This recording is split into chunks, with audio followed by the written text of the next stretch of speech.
पापा, वैभव बहुत ही अच्छा है, मैं उससे ही विवाह करूंगी। वरना।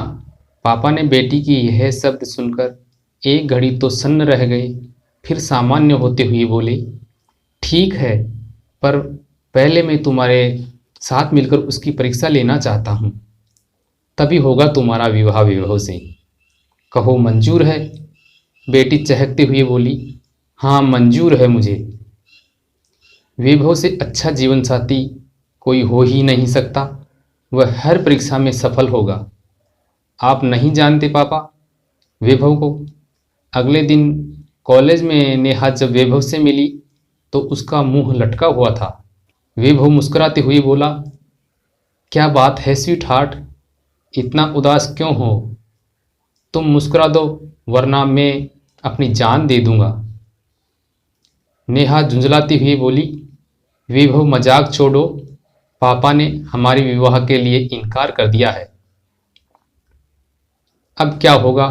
वैभव हवा में बात उड़ाता हुआ बोला, होगा क्या, हम घर से भाग जाएंगे और कोर्ट मैरिज कर वापस आ जाएंगे। नेहा ने उसे बीच में टोकते हुए बोली, पर इस सबके लिए तो पैसों की जरूरत होगी, क्या तुम मैनेज कर लोगे? ओह बस यही दिक्कत है, मैं तुम्हारे लिए जान दे सकता हूँ, पर इस वक्त मेरे पास पैसे नहीं। हो सकता है घर से भागने के बाद हमें कहीं होटल में छिप कर रहना पड़े। तो ऐसा करो, तुम्हारे पास और तुम्हारे घर में जो कुछ भी चांदी सोना नकदी तुम्हारे हाथ लगे तुम ले आना। वैसे मैं भी कोशिश करूँगा। कल को तुम घर से कहकर आना कि तुम कॉलेज जा रही हो, और यहाँ से हम फुर्र हो जाएंगे सपनों को सच करने के लिए। नेहा भोली बनते हुए बोली, पर इससे तो मेरी व मेरे परिवार की बहुत बदनामी होगी।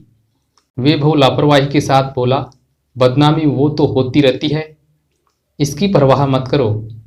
वैभव इससे आगे कुछ कहता उससे पूर्व ही नेहा ने उसके गाल पर जोरदार तमाचा रसीद कर दिया। हर बात पर जान देने को तैयार बदतमीज, जी यह तक परवाह नहीं जिससे तू प्यार करता है उसकी और उसके परिवार की समाज में बदनामी हो, और तू प्रेम का दावा करता है। बदतमीज यह जान ले कि मैं वह अंधी प्रेमिका नहीं जो पिता की इज्जत की धज्जियां उड़ाकर अय्यासी करती फिरूं।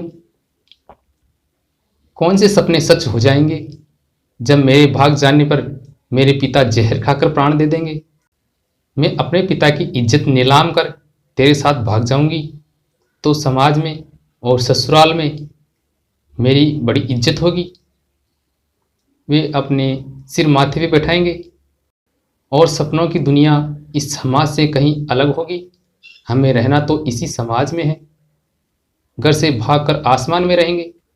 कोई जवाब है तुम्हारे पास?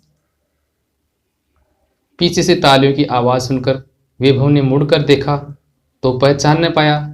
नेहा दौड़कर उसके पास चली गई और आंसू पोंछते हुए बोली, पापा आप ठीक कह रहे हैं, ये प्रेम नहीं केवल जाल है जिसमें फंसकर हजारों लड़कियां अपने जीवन बर्बाद कर डालती है।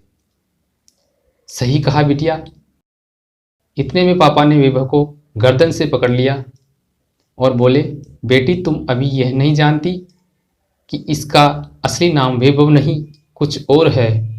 यह कलावा तिलक जो तुम देख रही हो यह छलावा है जो कि तुम जैसी बोली और मासूम लड़कियों को फंसाने के लिए इस्तेमाल करते हैं। भगवान का लाख लाख शुक्र है कि तुमने मुझे समय पर बता दिया, वरना। कहते हुए पापा की आंखें भर आई। नेहा इस जानकारी से हैरत में पड़ गई और आंखों में पश्चाताप के आंसू भरकर बोली, पापा मुझे माफ़ कर दो, अब मैं कभी भी ऐसी कोई गलती नहीं करूँगी और अपनी सारी सहेलियों को सारे समाज को इस जैसे राक्षसों से बचने के लिए काम करूँगी। आप इसे पुलिस के हवाले कर दो। पापा आज अपनी प्यारी बेटी को बड़ा और सयाना होते हुए महसूस कर रहे थे।